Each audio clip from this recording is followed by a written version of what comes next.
बहुत संगड़ पहले की बात है। एक घने और सुंदर जंगल में एक अद्भुत चिड़िया रहती थी। उसका नाम था सुवर्णा। वो कोई साधारण चिड़िया नहीं थी। उसके पंख सोने जैसे चमकते थे।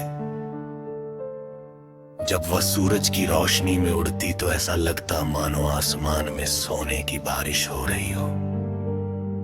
उसकी सुंदरता इतनी अद्भुत थी कि दूर दूर से जानवर उसे देखने आते थे। मोर, हिरन, खरगोश, यहां तक कि शेर भी उसकी प्रशंसा करते थे। हर कोई कहता, वाह, ऐसी चिड़िया हमने कभी नहीं देखी। धीरे धीरे सुवर्णा को अपनी सुंदरता पर घमंड होने लगा। है एक शुरुआत का बदलाव।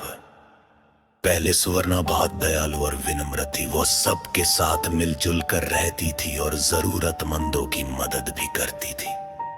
लेकिन जैसे जैसे उसकी तारीफ बढ़ती गई, उसका व्यवहार बदलने लगा। एक दिन एक साधारण सी चिड़िया जिसका नाम था चिनकी उसके पास आई और बोली, सुवर्णा, क्या हम साथ में उड़ सकते हैं? सुवर्णा ने उसे ऊपर से नीचे तक देखा और हंसते हुए बोली, तुम मेरे साथ पहले खुद को आईने में देखो, फिर मुझसे बात करना। चिनकी दुखी होकर वहां से चली गई। एक जंगल के दोस्त दूर होने लगे।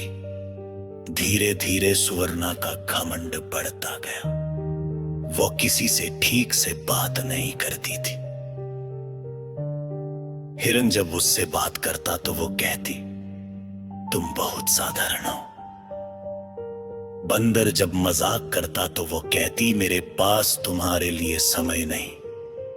मोर जब नाच दिखाता तो वो कहती, तुम्हारा नाच मेरी चमक के सामने कुछ नहीं। अब जंगल के जानवर उससे दूरी बनाने लगे। एक दिन आया तूफान। एक दिन अचानक जंगल में भयंकर तूफान आया। तेज हवा, बिजली और बारिश ने सब कुछ अस्त व्यस्त कर दिया। सभी जानवर अपने अपने सुरक्षित स्थानों पर छिप गए, लेकिन सुवर्णा जो हमेशा अकेले उड़ती थी, तूफान में फंस गई। तेज हवा के कारण उसके पंख गीले हो गए और वो संतुलन खो बैठी। वो एक पेड़ से टकरा कर नीचे गिर गई। आरे मुश्किल का समय। सुवर्णा घायल हो गई थी। उसके पंखों की चमक भी फीकी पड़ गई थी। अब वह उड़ नहीं सकती थी।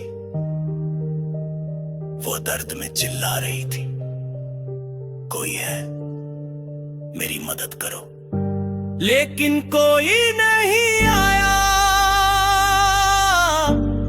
क्योंकि जिन जानवरों को उसने ठुकराया था वे अब उससे दूर हो चुके थे।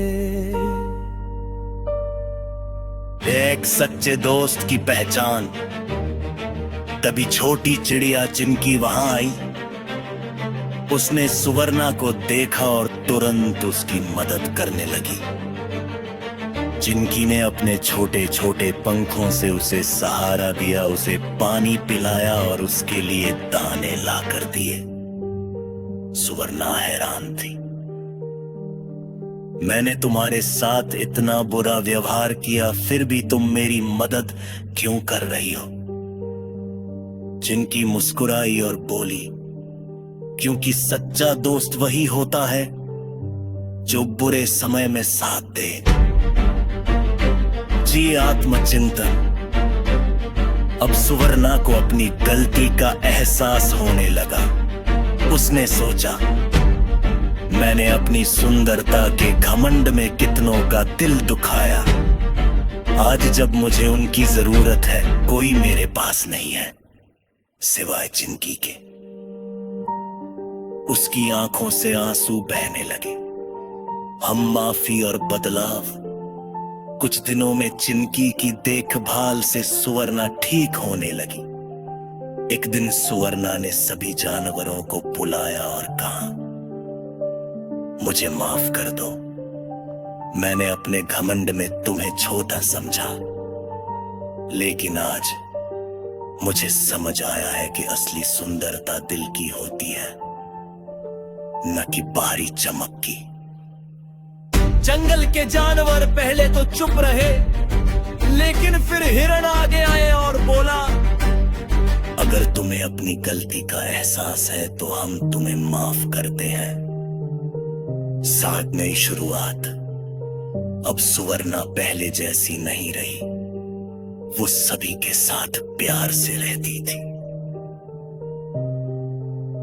वो चिंकी के साथ उड़ती थी, हिरन के साथ खेलती थी, बंदर के साथ हंसती थी, और मोर का नाच देख कर तालियां बजाती थी। अब उसकी असली चमक उसके पनघों में नहीं, बल्कि उसके व्यवहार में दिखाई देती थी। सो कहानी की सीख। इस कहानी से हमें ये सीख मिलती है, घमंड इंसान को अकेला कर देता है। सच्ची सुंदरता दिल की होती है। बुरे समय में वही साथ देता है जो सच्चा मित्र होता है। हमें हमेशा विनम्र और दयालु रहना चाहिए।